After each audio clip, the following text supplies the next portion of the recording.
and welcome to Mid-American Gardener. I'm your host, Tinisha Spain. Thanks so much for joining us for this show. We've got a lot of great show and tells to get to this evening, and of course, our expert panelists are here to answer your questions and give you advice on all things green and growing. So let's have them introduce themselves and tell you a little bit more about what they're into. So Ella, we'll start with you. I'm Ella Maxwell. I'm a horticulturist at Hare Nursery, and I have worked there a long time, so I can answer just about any gardening question. Next. Hello, I'm Dr. Doug Williams. My background is horticulture and landscape architecture, and I'm here to answer your questions about design as far as small as a flower arrangement all the way to seed and regional planting, but we'll stick to probably the home garden today. All right. Hi, I'm Dr. Jennifer Nelson. Well, since we're using the doctors in there. Official. Yeah, we'll be official. I'm a horticulturalist. You can find me online at groundedandgrowing.com. And my favorite things to talk about are vegetables and houseplants. Okay, and I am not a doctor. So, Ella, we're going to start with you. We're going to do some show and tells. So what did you bring us? Okay, I have a question about a Duranta, and that is a house plant. And they're keeping it over the winter, and they've had it under grow lights, and it has kind of small leaves, but she noticed that they started to drop leaves and that there's numerous black spots on the leaves and about the size of a pepper, grain of pepper, and some fungus, she thinks, on the leaves as well. The spots can be removed, they're not embedded, but can you help me with identification and treatment? So from the pictures, it was kind of hard to tell, but if you kind of blew them up, I really thought that she might have white flies. And that because there was some little white specks too. So I would say for someone that's having some problems, you could maybe try this aphid and whitefly trap. And what that is it's a little sticky card. And so they're attracted to that. You can see here, there's a whole bunch of like little aphids or maybe whiteflies or fungus gnats even. And she could see if that wasn't the problem and then maybe use like an insecticidal soap. And again, normally this can take quite a bit of abuse, and then once she takes it back outside, it'll probably reflush out. It should flower beautifully. She can start to fertilize. So I'm thinking that it's some kind of sucking insect, and that the fungus that she's seeing is really a honeydew, like the secretions from the insect, and it's kind of sugary, and then there's a mold on it. So that's what I think. Okay. Anybody else want to weigh in? Our viewer. She pretty much covered it. No. For Carol. I think so. Yeah, Okay. I think the horticultural soap will kill a number of bad things you wouldn't want on it. So. Sure. Okay. All right. Doug, what do you got? Show and tell. Let's see. What should I start with? Well, we'll start first with every good gardener, horticulturalist, and even plant lover should have a good pair of pruners. So this is a wonderful holster. This is my first and only pair of good pruners. I hope to get another pair soon. Hint, hint. Is your birthday coming up? Right. So these are this is a Swiss product. These are Felco's, and they're a little stiff. They're a little rusty, but they still do the trick. I planted a couple hundred trees last year, and I used this not on every tree, but just about many of them. And you clean it off, as I should have done with this one. So I've had this one for probably well over a decade, maybe even 2 decades. Wow. And so they're the first ones I had even when I took my pruning quiz years ago while as an undergraduate student. So I just love how you're looking at him so lovingly.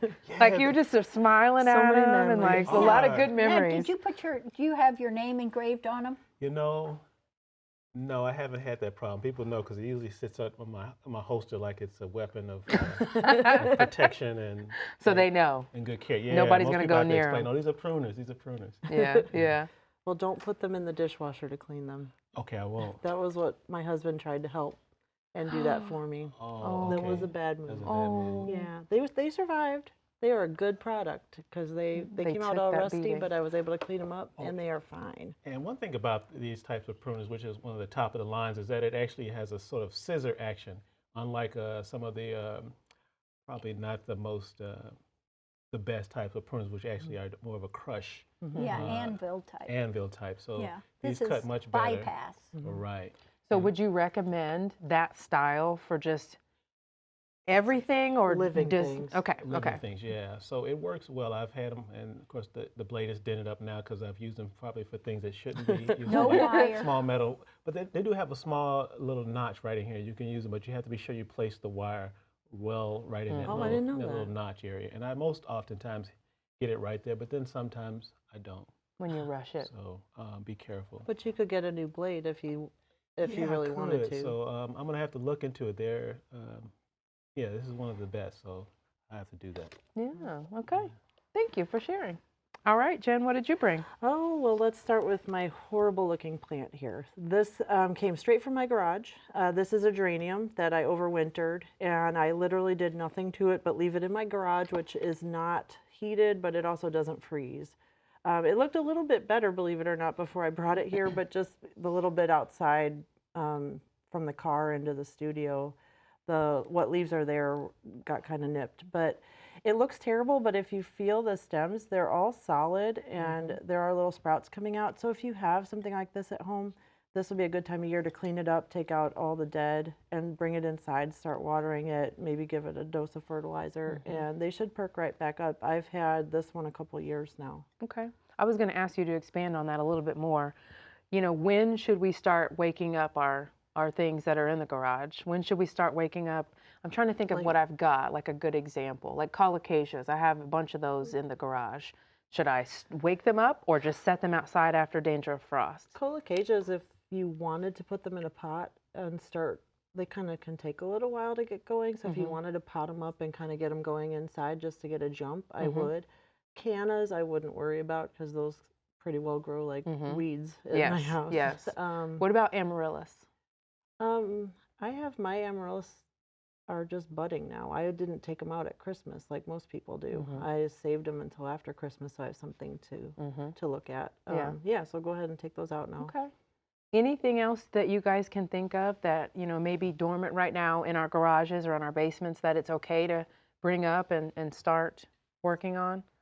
I think it's kind of a little bit early. You think so? I have quite a bit of stuff in my garage that's potted. They're perennials and different things. And the most important thing to do is to check to make sure that they're watered. You know, you don't want them to get too dry. But the weather seems nice, but we have that roller coaster yet, and so I'm not really waking the garage stuff up. I am cleaning up my house plants after the neglect. Survival of the fittest at your house too. Yeah. Doug, question for you. What should we do with our ornamental grasses and things? If we, you know, I didn't cut mine back. So what do we do with those? Anything now? Oh yeah, well you probably have a small window of time because it depends on where you're at in the mid-American portion of America. So you want to look at your frost-free zones. And you can actually look at the plant and see if things are starting to sprout. If they are, then probably you do want to take off the dead foliage from the previous year over seed heads and what have you. Because it has a nice winter interest. You probably have had it there for some time over the past couple of months. And snow and other animals may forage and use it for habitat. Or maybe if you've decided to harvest some and use it for ornamentation around the house. I actually have used some of the material, particularly even daylily stalks, for weaving them into a fence I have in my property. And so I've seen that in some of the architecture and structural things in gardens where you can actually, it takes some time and I was going to patience. say, wow, that's a project. Not for me, no. That is a project. I just did one section of my fence, not all 21 sections. But that's something I will look into do in the future, even when you're cutting back, say, dogwood branches of the red twig or yellow or what have you, other things that grow at a certain prolific rate every year you can cut back. So, but yeah, your ornamental grasses, this will be about the time to cut them back, even if you have liriope or something like that. It grows very short, but you want to probably cut that back and it'll bring up the new growth. And it'll look nice and vigorous for this coming year. Jen, it's been about a year since we were out at your house when you guys did that. We were there when you guys cut everything back and kind of got it ready for spring. So. Yeah, and some of ours is starting to kind of fall over and look shabby, even for winter interest's sake. So probably, about time to I trim it used back. a weed whacker on all my epimediums, and I used the hand pruner on my hellebores, and I've cut those all back, and I'm starting to kind of clean up some of the large piles of leaves that have blown in. Not taken all my mulch off or anything yet, but Awesome. It's about that time. I know everybody's getting antsy to get outside, so there are little things we can do, right, until we can actually play in the dirt. So we're going to go back around to our second show and tells, but first, DJ, our director, and I visited the first ever CU plant swap in Urbana and saw some really great things, cool turnout, and lots of plants. So we recorded something. We want you to take a look. Hello, fellow gardeners and fans of Mid-American Gardener. We are here today on this beautiful, sunny, almost spring Sunday afternoon at the first ever plant swap at the Urbana Free Library. So hopefully there's a good crowd inside, and I even brought a few things from home that I'm hoping to trade. So let's go in, see who's all here, and see what goodies we can take home.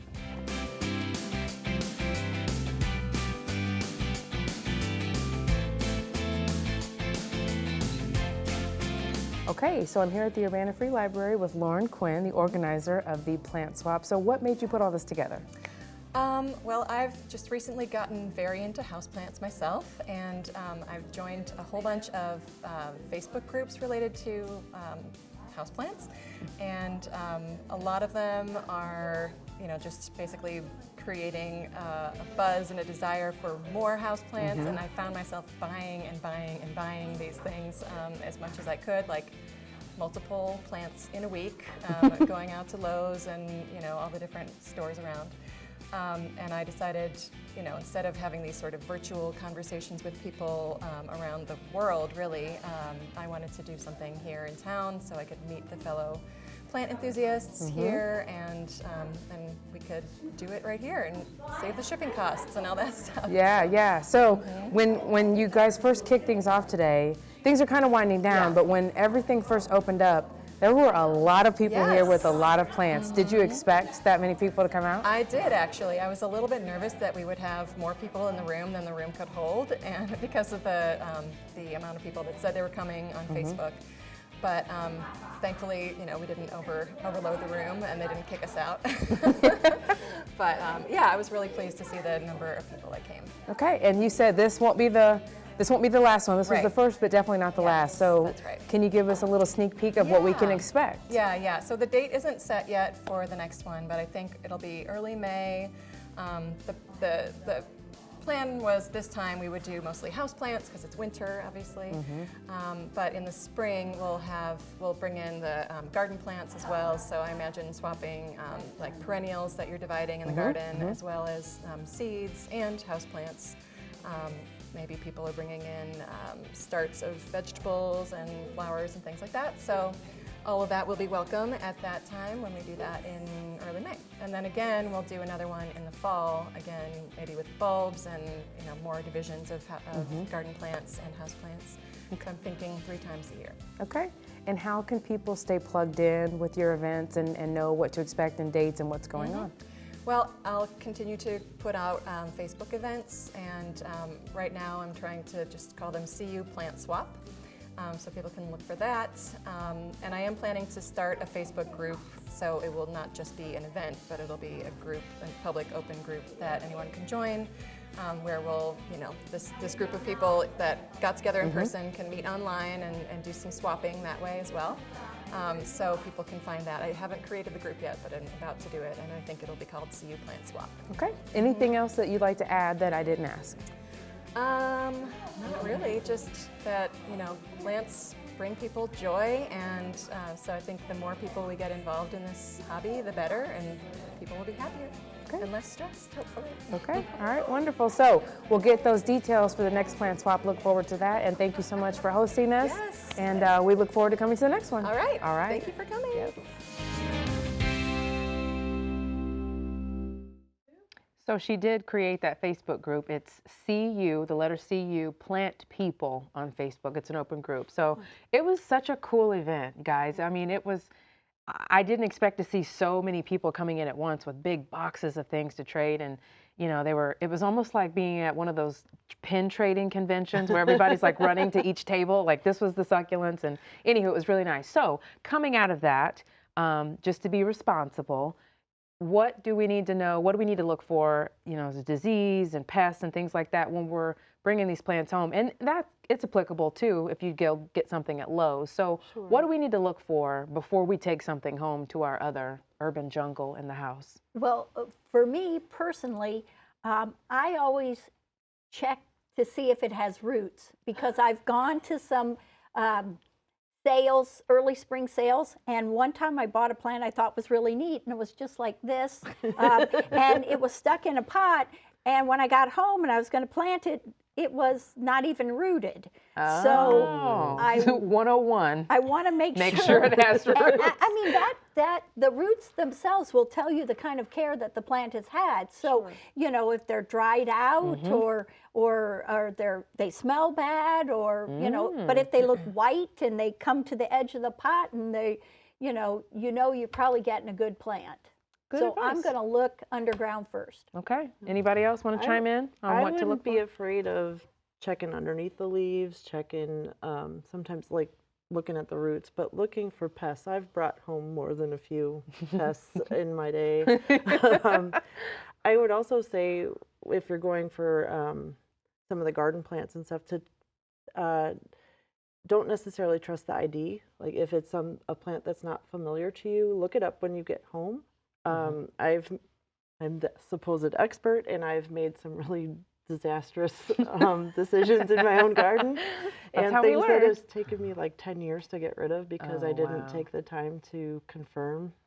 Because it was too invasive? Oh, yes. Yeah, but that's happened to me too. Because that's what people are giving away. What they have tons exactly. of. Yes. So There were keep that probably in the back of 50 your spider mind. plants Yeah, there, and I was yeah. like, no thanks.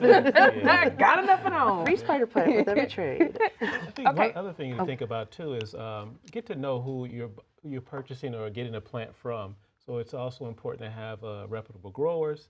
If it's at a community event like this, you may want to talk to that grower and just be honest and say, hey, tell me about how you took care of this plant. You can get a sense of how they've cared for it or how they have not. Have they had any insect problem? Just ask them directly. By doing that, you'll get a sense of whether or not they're being honest, and then you can do a small inspection. I mean, you don't have to do a soil test kit. And have all this cool stuff. Just break it out of your fanny pack. pH levels are off. But you can tell. Look under the leaves. You can talk to the grower. You have a sense of whether or not they just brought something in that somebody else was growing, or if they found it on the side of the road and say, hey, Well, maybe this is keep cool. it keep it swap separate when this. you bring it home. Keep it separate. Yeah, that's important because you don't know. And then the time once it gets in a warmer environment, sometimes it's been in a garage. Then certain things may hatch from their seed. We're not trying to scare you. So Okay. yeah, because I even had my mom had a plant years ago. I forgot where she got it, but she didn't realize it came from a tropical country. But it actually had a frog that was in the pot with it. It was hopping around the house. Oh my gosh. Yeah. So Well, I've heard Time to stories move. about snakes or Yes, lizards tarantulas. or spiders. Yeah. Yeah. I mean, ooh. Yeah.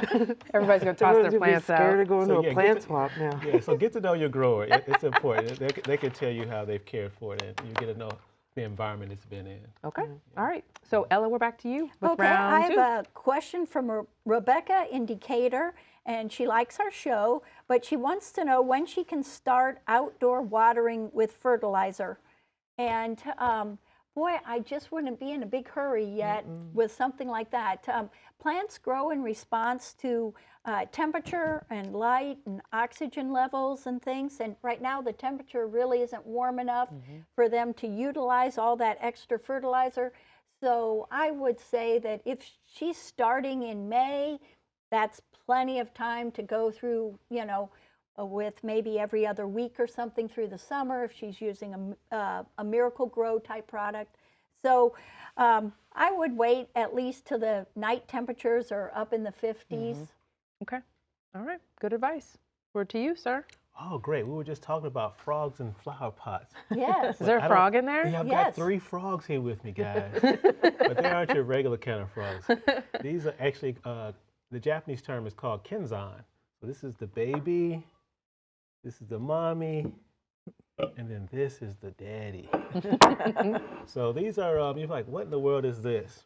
Well, in Western designs, you usually use an oasis or what we call, if it's a dried arrangement, Sahara, which is for dried, it's a desert, right? But in this case, this is a heavy, almost like a big paperweight, and it helps with the center of gravity when you arrange. And so these metal pins is not to sleep on or anything like that, or to use as a weapon. It's to be used for your floral arrangement. So you have your pruners, you get those out, and you'll have something wonderful like this plant here. And you're wondering, like, where did he get this from? This is Hamamelis vernalis. This is the vernal witch hazel, which actually blooms. It's been blooming for maybe a week or so now. Right, right. This one's Arnold's Promise. And it smells. It has a nice fragrance. It flowers before it actually leaves out, and so you can actually arrange them. Man, I cut this. Yes. And so you're going to split the branch just a little bit here when you arrange it with woody plant material. So you can also take those old pieces of grass that you're cutting from your landscape and place it right down in the pins. Well, I'm having difficulty here without. Of course, it would be myself. difficult today. But anyhow, it'll hold. See that? Oh, cool. Yeah, at any angle. At any angle. So if I had a longer branch, it can lean. I had an arrangement I did at a function. I do them as models of landscape architecture. And I had a nice time with a couple hundred people that came to the Museum of Science and Industry in Chicago for the Black Creativity exhibit. Yeah, so you can use that to bring that in and then place it in your container. Oh, So now you like you know what now you're doing, right? I get it. Well, I was like, is that freestanding? Freestanding. So there's water that should go in here, and then you don't see its origin in the other plant material that you can arrange with. And there are different schools of arranging. You can improvise. Ikebana. So ikebana is the art of Japanese or flower arranging in Japanese culture, and there are different schools. There are probably hundreds, but the oldest school is the Ikenobo school, which I'm a member of, out of Kyoto, Japan, and they have chapters in different cities and areas. We have one in Urbana at our Japan house. Very cool. Very cool. Okay, thank you. Jen? Okay. Back to you. I brought in a grafted cactus, and I actually saw these I've seen these for years, never actually had one. Someone was talking about these on a Facebook group about houseplants, complaining that they were tired of all these painted cactus being sold. And yeah, there are painted cactus being sold, but this is not one of them. This is actually two different species of cactus, which is kind of interesting that they're not even the same genus. But this is a mutant of a green cactus, and the mutants typically are red, yellow, and kind of purple, some orange ones. And what they do, it cannot live by itself because it doesn't have any chlorophyll. So it has no green to it. So in order to keep it alive, they graft it onto a green cactus, and they cut off the rootstock, and then they cut the bottom off of this one and hold it together, usually with like rubber band or twine, for a couple weeks, and if you line it up right, it grows together. So yeah, and this was a plant I got on the clearance table, so I did check it for any sort of pestilence before I brought it home. Someone had dumped it over, and it was it's kind of wobbly in here because I had to repot it, but that's probably why it was on clearance. But wow. Have you ever done that process yourself? No. Seems pretty cool. Seems like it'd be something you could start doing and kind of not know when to stop. Yeah, exactly. As anything in the rooted? plant world. Did it root?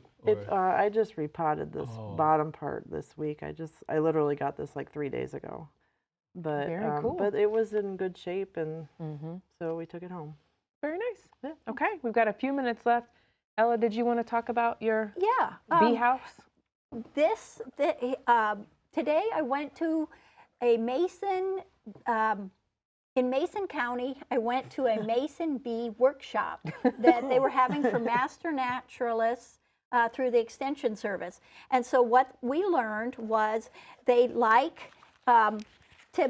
Mason bees like little tubes here, and we just roll these with, this is just brown paper, and you want 8 millimeters. And you really want them to be about 7 inches long, the size of the tube. So they can see Yeah. So you roll it up.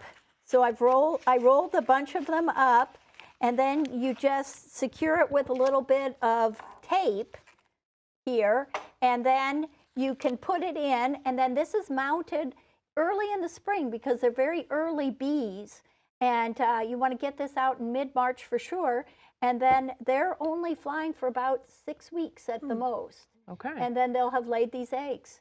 And inside here, and the adult mason bee dies, and then these will actually live as pupa over the winter and then Gotcha. emerge next spring. So you leave it after it's Yes. up. Okay. Yes. I didn't know if it was something you would move. And then you can start another one. You make new paper rolls for next year then. Awesome. So what good are those bees? Well, they're excellent pollinators. They're solitary bees. They're a native bee. And we want to help all our bees. Absolutely. Save the bees. Okay. Thank you guys so much for coming and sharing all of your cool stuff and your cool knowledge. Appreciate that so much. Thank you so much for watching. Please find us on our socials, Facebook and Instagram, to keep up on all things MAG. And please drop us a line at yourgarden@gmail.com, and we'll do our absolute best to get those questions answered for you. Thanks again for joining us.